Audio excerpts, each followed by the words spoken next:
언제나 우리의 영광이 되시는 살아계신 하나님께 사도신경으로 신앙 고백드리겠습니다. 나는 전능하신 아버지 하나님, 천지의 창조주를 믿습니다. 나는 그의 유일하신 아들 우리 주 예수 그리스도를 믿습니다. 그는 성령으로 잉태되어 동정녀 마리아에게서 나시고 본디오 빌라도에게 고난을 받아 십자가에 못 박혀 죽으시고 장사된 지 사흘 만에 죽은 자 가운데서 다시 살아나셨으며 하늘에 오르시어 전능하신 아버지 하나님 우편에 앉아 계시다가 거기로부터 살아있는 자와 죽은 자를 심판하러 오십니다. 나는 성령을 믿으며 거룩한 공교회와 성도의 교제와 죄를 용서받는 것과 몸의 부활과 영생을 믿습니다. 아멘. 찬송가 176장 찬송하시겠습니다. 176장입니다.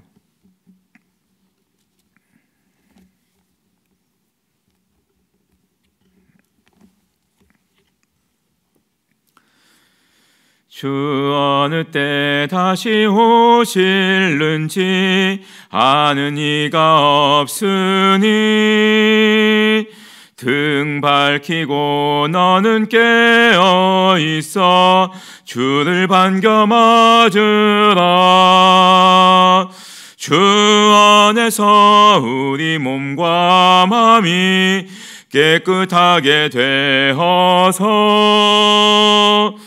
주 예수님 다시 오실 때에 모두 기쁨으로 맞으라. 주 오늘에 다시 오신다면 부끄러움 없을까?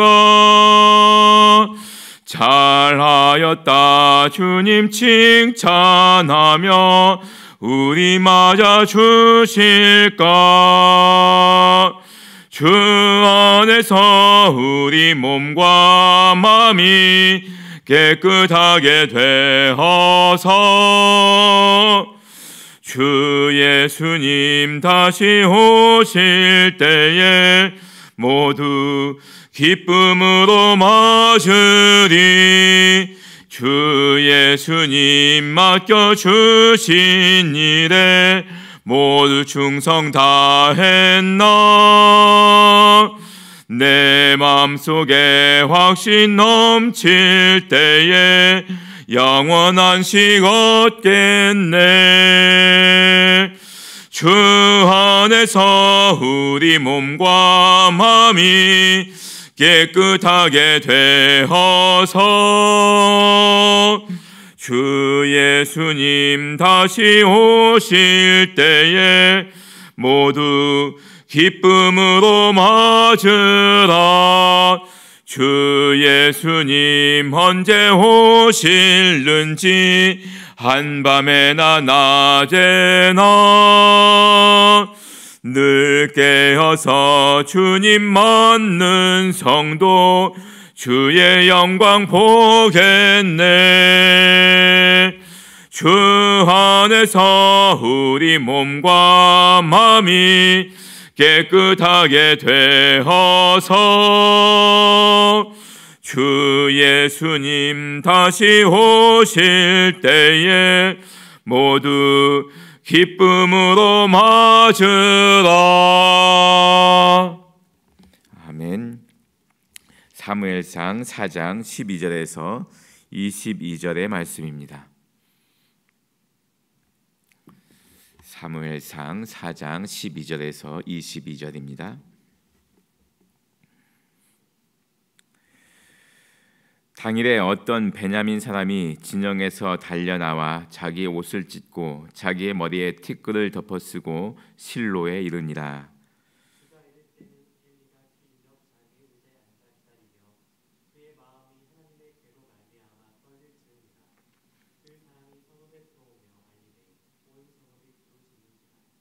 엘리가 그 부르짖는 소리를 듣고 이르되 이 떠드는 소리는 어찌 됨이냐? 그 사람이 빨리 가서 엘리에게 말하니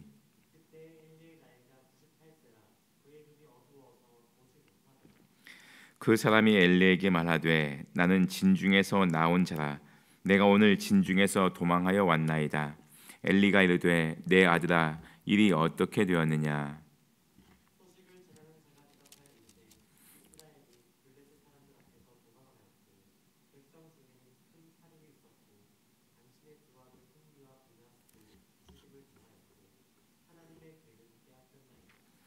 하나님의 괴를 말할 때 엘리가 자기 의자에서 뒤로 넘어져 문 곁에서 목이 부러져 죽었으니 나이가 많고 비대한 까닭이라.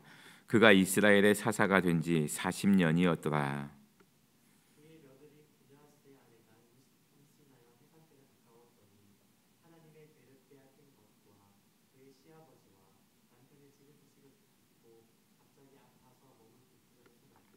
죽어갈 때 곁에 서 있던 여인들이 그에게 이르되 두려워하지 말라, 네가 아들을 낳았다 하되 그가 대답하지도 아니하며 관념하지도 아니하고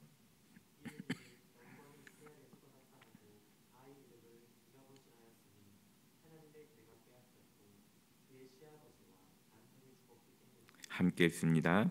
또 이르기를 하나님의 괴를 빼앗겼으므로 영광이 이스라엘에서 떠났다 하였더라. 아멘. 이 말씀을 통해서 하나님께서 이 아침에 우리에게 은혜 주시길 원합니다. 어제와 오늘 말씀을 보시면 한 세대는 가고 또 한 세대는 새롭게 일어나고 있는 모습을 우리가 살펴볼 수 있습니다. 엘리 제사장의 시대는 가고 이제 사무엘의 시대는 점점 다가오고 있습니다. 엘리 제사장 시대에 이스라엘의 참 영적으로 어두운 시대였습니다.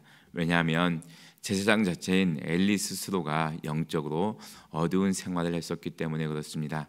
이미 우리는 앞에서 엘리가 그의 아들들이 하나님께 드리는 제물을 그 마음대로 취하는 모습을 우리가 살펴보았습니다. 그럼에도 불구하고 엘리가 자신의 아들들에게 따끔하게 야단치지 못하고 그냥 편안하게 너희가 왜 그러느냐 이런 식으로만 이야기하는 모습을 살펴보았습니다. 제사장 스스로가 하나님의 말씀과 또 하나님의 말씀대로 자녀들을 잘 교육시키지 못했기 때문에 이러한 모습들은 이스라엘 전역에 이제 퍼져나갔던 것 같습니다. 그래서 이스라엘이 상대적으로 굉장히 영적으로 암울한 시기를 보내고 있었습니다. 어떻게 보면 엘리 제사장 시대는 사사 시대의 이제 거의 마지막입니다. 사사 시대 거의 마지막인데 우리가 사사 시대에 늘 알 수 있는 것은 하나님의 말씀이 희귀하였고 또 하나님의 말씀을 따르지 않았기 때문에 이스라엘이 외적들의 침입을 받아서 어려움을 겪게 되는 모습을 우리가 살펴볼 수 있습니다. 또 그런 와중에 하나님께 잘못했다 해서 뉘우치면 또 위대한 사사들이 나타나서 회개하고 하나님께 돌아가면 하나님께서 또 은혜를 베풀었던 것, 이것이 사사기에 계속 반복되는 주제인데 그럼에도 불구하고 사사시대에는 이스라엘이 하나님을 잘 몰랐고 하나님을 잘 섬기지 못했던 시대로 우리가 기억하고 있습니다. 이 시대에 이스라엘 주변 나라들 중에서 특별히 이 블레셋이라고 하는 나라가 이스라엘을 많이 침범하였습니다. 블레셋은 지중해 건너편, 지금으로 보면은 이제 그리스 지역 이렇게 보실 수 있는데 지중해 건너편의 유럽 지역에서 전해져 온 이제 이방 민족이다 이렇게 보고 있습니다. 그러니까 지중해 건너편에서 왔기 때문에 이 블레셋 족속들은 주로 이스라엘의 이제 해안가, 갈릴리 해안가 지역에 이렇게 많이 포진해서 살고 있었습니다. 거의 해마다 전쟁이 일어나는 것 같은데 이제 추수가 끝나고 먹거리가 장만이 되면 그때 블레셋이 쳐들어와서 이스라엘에게 먹거리를 빼앗아가는 이런 양상으로 계속 전쟁이 반복되는 겁니다. 이스라엘은 전쟁할 때마다 하나님께서 우리와 함께 계시다 하는 믿음을 가지고 싸웠습니다. 그리고 하나님께서 우리와 함께 계시다는 것을 상징적으로 드러내기 위해서 하나님의 언약궤가 전장에 이렇게 나서곤 하였습니다. 이 엘리 제사장 때에도 마찬가지로 블레셋과의 전쟁에서 이스라엘이 좀 밀리게 되었습니다. 그러자 백성들 사이에서 하나님의 언약궤가 오면은 우리가 이길 수 있을 것 같다, 이런 이야기들이 많이 나돌기 시작했습니다. 하나님의 언약궤가 왔다는 것은 아까 말씀드린 것처럼 하나님께서 우리와 함께 계시다 하는 것을 상징하기 때문에 그렇습니다. 그런데 여러분, 언약궤는 하나님이 아닙니다. 언약궤는 상징일 뿐이에요. 상징. 하나님께서 우리와 함께 계시다는 것을 상징할 뿐입니다. 그러나 이 상징이 항상 그렇다는 것은 아닙니다. 언약궤가 있다고 해서 하나님이 계신 것이고 언약궤가 없다고 해서 하나님이 아니 계신 것이 아닙니다. 단지 하나님께서 이스라엘 백성들에게 내가 너희와 함께 있다는 것을 알려주기 위해서 언약궤라고 하는 이런 상징물을 너에게 준다, 이렇게 선물로 주신 거예요. 하지만 그 언약궤는 하나님이 아닙니다. 그런데 이스라엘 백성들이 이 4장 앞절 어저께 말씀을 이렇게 살펴보시면은 언약궤를 마치 하나님처럼 생각하고 있는 거예요. 그러니까 언약궤가 오면은 우리가 이기고 언약궤가 없으면 우리가 질 것이다, 이런 생각을 하고 있는 거예요. 여러분, 이런 생각은 사실 우리에게도 많이 있습니다. 어떤 거냐면은 우리가 좀 무서울 때, 두려움이 있을 때 성경책이 옆에 있으면은 굉장히 힘이 나는 것 같은 거예요. 십자가가 옆에 있으면은 힘이 생기는 것 같은 느낌이 드는 거예요. 이거는 동서양 어디든지 마찬가지입니다. 그래서 어떤 상징물이 있으면은 그 상징물 안에 하나님이 함께 계신 것처럼, 그 상징물과 함께 하나님이 우리에게 오시는 것처럼 그렇게 생각을 합니다. 혹 우리가 이런 신앙을 갖고 있는 건 아닌지 돌이켜봐야 됩니다. 하나님을 모셔야 되는데 하나님은 생각하지 않고 상징물만 모셔오는 건 아닙니까? 십자가 좋은 상징물입니다. 십자가 좋은 상징물인데 하나님은 아니 믿고서 십자가만 달고 다니는 건 아닙니까? 성경책 참 좋은 것인데 성경책 읽지는 않고 그 하나님을 믿지는 않고 성경책만 있으면, 옆에 있으면 하나님께서 날 지켜주신다, 이런 생각을 혹시 갖고 있는 건 아닙니까? 이스라엘 백성들은 그렇게 생각하고 있었습니다. 마치 하나님의 언약궤를 부적처럼 그렇게 생각했던 겁니다. 그렇게 모셨던 겁니다. 근데 이미 이스라엘 백성들에게 하나님께서 하나님의 임재를 임재하지 않으신 거예요. 왜냐하면 이스라엘이 너무 죄악을 향해서 치닫고 있기 때문에 하나님께서 이제 이스라엘을 두신 겁니다. 하나님의 관심이 떠나신 거예요. 그러니 언약궤를 가지고 온다고 한들 하나님께서 임재하지 않으시는 거예요. 그러니까 이스라엘 백성들이 힘써서 언약궤를 가지고 나왔는데, 그래서 전쟁을 했습니다. 언약궤가 왔으니까 백성들이 힘을 냈죠. 와, 하나님이 우리와 함께 계시다 해서 싸웠습니다. 하나님이 함께 계시지 않았습니다. 언약궤만 있는 거예요. 근데 백성들은 하나님이 우리와 함께 계시다 하고 와 하고 싸웠는데 블레셋이 더 힘써 싸운 거예요. 그래서 이스라엘이 패배한 겁니다. 패배하니까 이스라엘이 또 무슨 생각을 했냐면 하나님이 우리와 함께 계시지 않는구나, 이런 생각을 하게 된 겁니다. 자, 이렇게 전쟁에도 지고 또 하나님의 언약궤까지 모셔왔는데 또 전쟁에 진 겁니다. 더더군다나 이 언약궤도 블레셋에게 빼앗겨버리고 말았습니다. 이스라엘에게 있어서는 굉장히 큰 어려움이었습니다.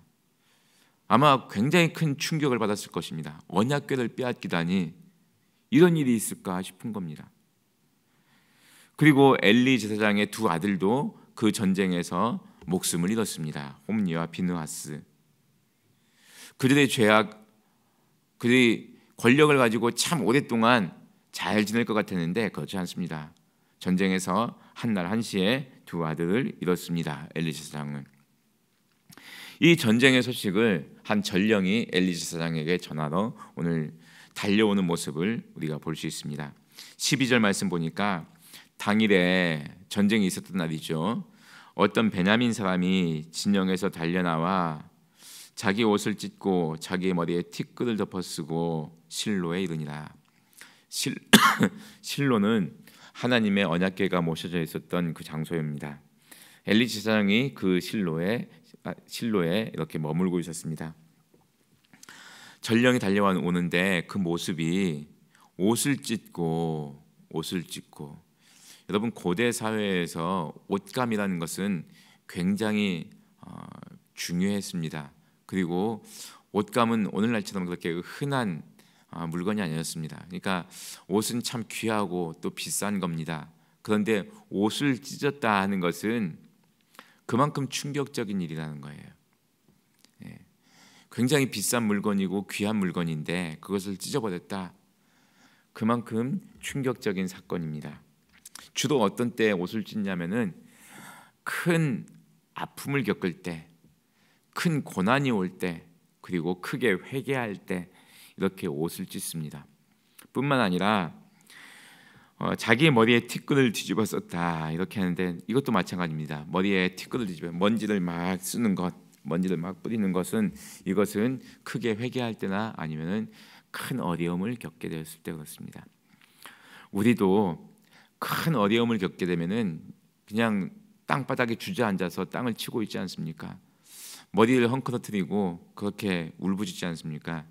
그런 모습들이 이스라엘에게는 옷을 찢고 그 티끌을 뒤집어 쓰는 것 이런 모습으로 표현이 됩니다. 자, 이 모습만으로도 지금 저 사람이 군인인데 지금 전장에서 뛰어온 사람이라는 건 누구나 다 알 수 있습니다. 근데 그가 옷을 찢고 티끌을 뒤집어 썼다 이것만으로도 지금 전쟁의 양상이 굉장히 우리에게 안 좋게 흘러가고 있구나 하는 것을 사람들이 다 알게 되었을 것입니다. 그런데 엘리 제사장만큼은 그걸 모르는 거예요. 왜냐하면 이미 나이가 많고 또 눈이 어두웠기 때문에 또 귀도 잘 안 들렸기 때문에 엘리 제사장은 이 전령이 달려와서 이렇게 보고하는데 아직까지 소식을 모르는 거예요. 13절 말씀 끝에 보면은 그 사람이 성읍에 들어오며 알렸겠죠. 우리가 전쟁에 졌습니다. 뭐 이렇게 알렸겠죠. 온 성읍이 부르짖는지라. 성읍에 있는 사람들이 다 통곡하고 있는 거죠. 왜냐하면 전장에는 지금 자신의 남편도 나가 있고 자신의 아들들도 나가 있고 자신의 오라비들도 나가 있는데 전쟁에서 진 거예요. 그러면은 그들의 목숨 살아 있을까? 또 전쟁에서 졌기 때문에 이 블레셋의 횡포가 얼마나 심할까? 이런 두려움들이 막 몰려오는 겁니다. 그래서 백성들이 다 울부짖고 있습니다. 14절 말씀 보면은 엘리가 그 부르짖는 소리를 듣기는 들었어요. 이렇게 듣기는 들었는데 이게 무슨 소리인지 모르는 거예요. 이건 멀리서 들으면은 울부짖는 소리나 아니면 환호한 소리나 다 비슷해 보이는 것 같습니다. 멀리서 들으면 귀가 약한 사람에게는 비슷한 것 같은 거예요. 사람들이 다 웅성웅성하고 크게 떠드는데 이게 좋아서 떠드는 소리인지 아니면 슬퍼서 떠드는 소리인지 이게 분간이 안 되는 거예요. 지금 엘리의 상태가 그런 상태입니다. 그래서 엘리가 그럽니다. 이게 무슨 소리냐? 나에게 좀 알려달라.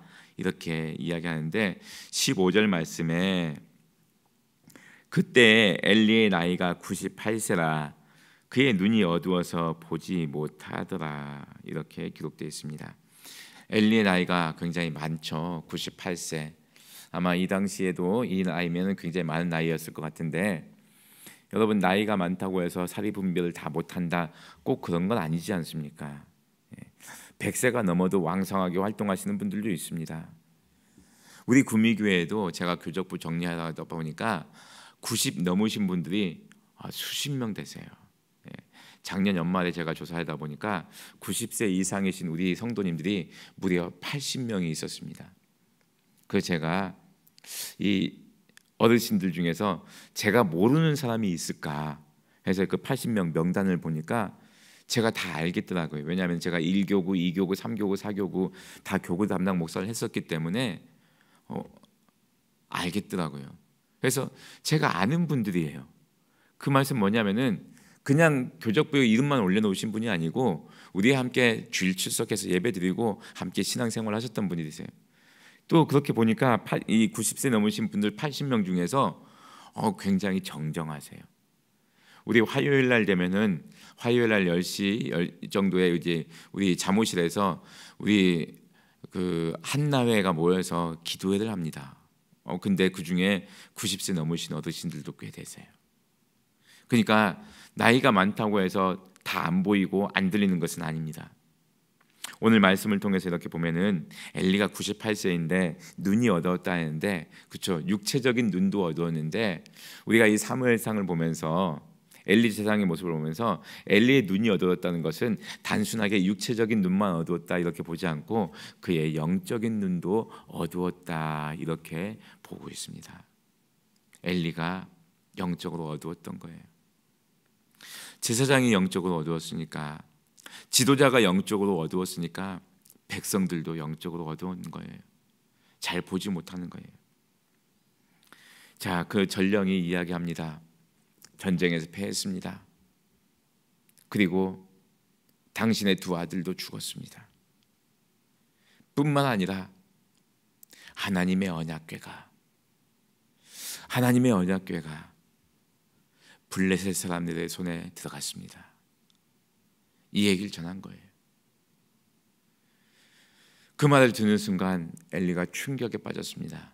그리고 앉은 자리에서 넘어졌는데 그 길로 엘리가 목숨을 잃었습니다. 성경에 보면은 18절 말씀에 하나님의 궤를 말할 때 엘리가 자기 의자에서 뒤로 넘어져 문 곁에서 목이 부러져 죽었으니 나이가 많고 비대한 까닭이라. 여러분, 충격을 받고 사람이 넘어져 갖고 목숨을 잃을 수 있습니다. 그런 일이 비일비재하게 일어납니다. 어떻게 보면은 자연스러운 일입니다. 근데 성경에서는 이것을 자연스럽게만 묘사하지 않고 이는 그가 나이가 많고, 나이 많아서 그럴 수 있습니다. 나이 많아서 넘어져서 일어나지 못할 수 있어요. 그러나 그 다음에 또 한 문장이 더 나와 있죠. 그가 비대한 까닭이라. 비대한 까닭이라. 좋은 표현으로 이렇게 나와 있는 것처럼 느껴지지가 않습니다.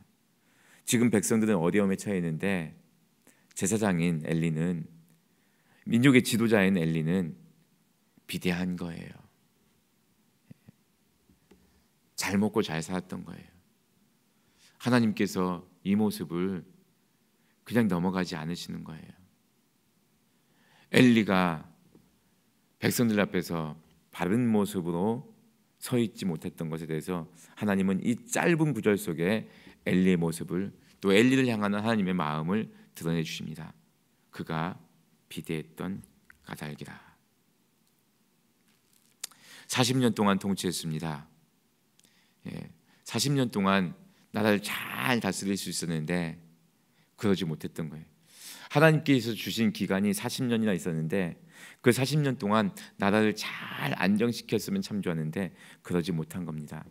나라를 풍비박산내고 엘리가 목숨을 잃었습니다. 하나님의 궤도 빼앗겼습니다.